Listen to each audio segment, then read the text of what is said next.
hashize imyaka igera kuri 3 yose abasirikare ba Ukraine ndetse n'abasirikare b'Uburusiya bari mu ntambara, aho ku mpande zombi zagiye zitakaza abasirikare benshi batandukanye muri iyo ntambara imaze imyaka 3 yose, ndetse bikaba ngombwa ko igihugu nka Ukraine gitangiza gutumiza ababyeyi bari bafite abana mu ngo zabo ngo binjire igisirikare baheka imbunda batangire gufasha igihugu cyabo mu kurwana intambara.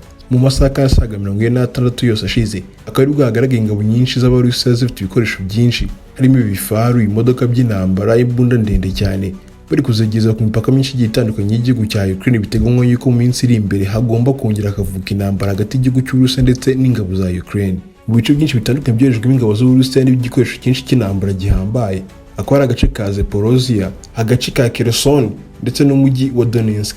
Ingabo z'Uburusiya zikomeje kuzinga ibikapu zerekeza mu burasirazuba bw'igihugu cya Ukraine mu ntambara, nubwo yarashize iminsi nta mirwano myinshi igaragara hagati y'igihugu cy'Uburusiya ndetse n'igihugu cya Ukraine ku mirongo y'urugamba. Si ibyo gusa kandi igisirikare cya Zelensky cyangwa se cya Ukraine nacyo gikomeje gukoresha drone z'intambara mu kurwanya abasirikare b'Abarusiya bari kugerageza kwambuka ku mipaka yerekeza muri Ukraine, ndetse kandi bakavuga yuko ziri kubafasha cyane mu ntambara, cyane cyane drone zitwa Bayraktar TB2 zavuye mu gihugu cya Turukiya.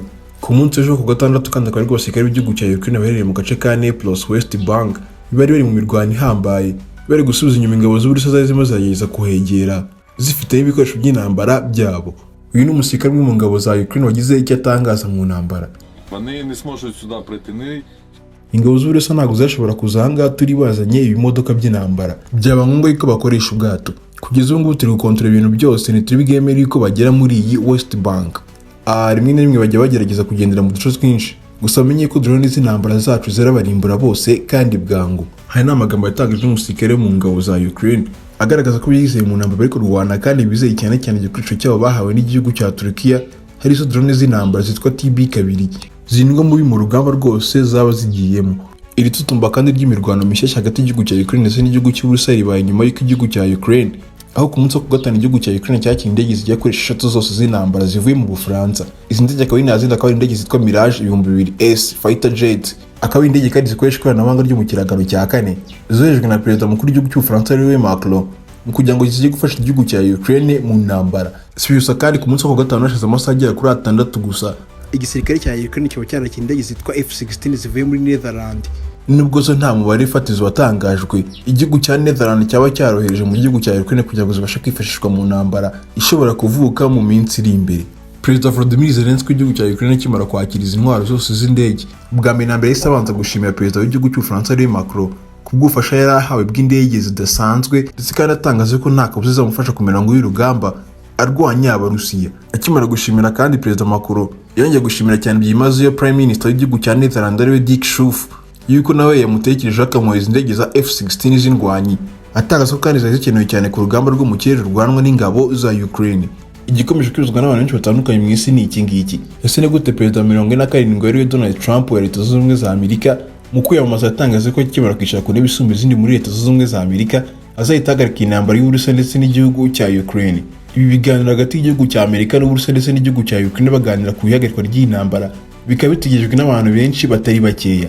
Mu yandi makuru kandi ahari akaba ari uko Vice President w'igihugu cya Leta Zunze Ubumwe za Amerika ariwe JD Vance mu cyumweru gitafitanye inama na perezida w'igihugu cya Ukraine Volodymyr Zelensky. Mu nama bitangazwe ko kandi bazaba bagiye kuganiriza Volodymyr Zelensky mu kumwumvisha yuko akwiye kwicarana ku meza imwe na Vladimir Putin bakaganira ku ihagarikwa ry'intambara hagati y'ibihugu byombi. Iyi nama kandi itabasha kuvamo igisubizo cya nyacyo cyangwa se kizima kigomba guhagarika intambara hagati y'igihugu cya Ukraine ndetse n'igihugu cy'Uburusiya, hakaba hitezwe indi mirwano ihambaye hagati y'ibintu bihugu byombi bitewe n'uko buri gihugu cyose gikomeje gutyaza intwaro yose cyabasha gukoresha mu kugira ngo kibashe kurwanya umwanzi wabo muri iyi ntambara, ndetse kandi gitegwa n'abasirikare benshi bagomba kuzayirwana. Ahangaha twavuga nk'igisirikare cya Ukraine gikomeje gutumiza ibikoresho byinshi bitandukanye mu mahanga, harimo indege z'intambara, amadrone y'intambara ndetse kandi n'ibifaru. Kugeza ubu ibihugu bikiri ku ruhande rw'igihugu cya Ukraine bikiri kubaha ibikoresho byinshi bitandukanye akaba ari igihugu cya Denmark, Netherlands, Ubufaransa ndetse kandi na Turukiya nubwo itaratangaza yuko izongera kubaha ibikoresho vuba aha. Ibihugu nka Leta Zunze Ubumwe za Amerika byo byamaze kwidekarara yuko bigomba guhagarika intambara nta gikoresho cyangwa se amafaranga yandi y'inkunga azongera kuva muri Leta Zunze Ubumwe za Amerika yambuka imipaka ajya mu gihugu cya Ukraine mu gufasha perezida Volodymyr Zelensky kurwanya Abarusiya. Kugeza kuri ubu ngubu Leta Zunze Ubumwe za Amerika ziyobowe na perezida 47 Donald J. Trump zikaba ziyaje inshinga no kuganiriza perezida Volodymyr Zelensky yuko yakemera kujya mu biganiro na perezida Vladimir Putin bakaganira ku gisubizo cy'umuturambyi yuko babasha guhagarika intambara ndetse kandi gahagarara burundu. nongeye kushimira cyane kandi rero kuri iki kiganiro cy'umuziki guca kuri Ozone Info. Niba uri mushyashya kuri uyu muyoboro ndagushimiye, ndagusaba kwiyandikisha kugira ngo ujye ubasha kureba ibiganiro byacu bicukumbuye bica kuri uyu muyoboro umunsi ku munsi, ibiganiro bya politike, amateka, imyidagaduro ndetse n'ibindi. Gukanda like ugasangiza kino kiganiro abandi ni ubufasha bwanyu bukomeye kandi dushimira. Ibiganiro byacu nakagaruka nawe ubutaha.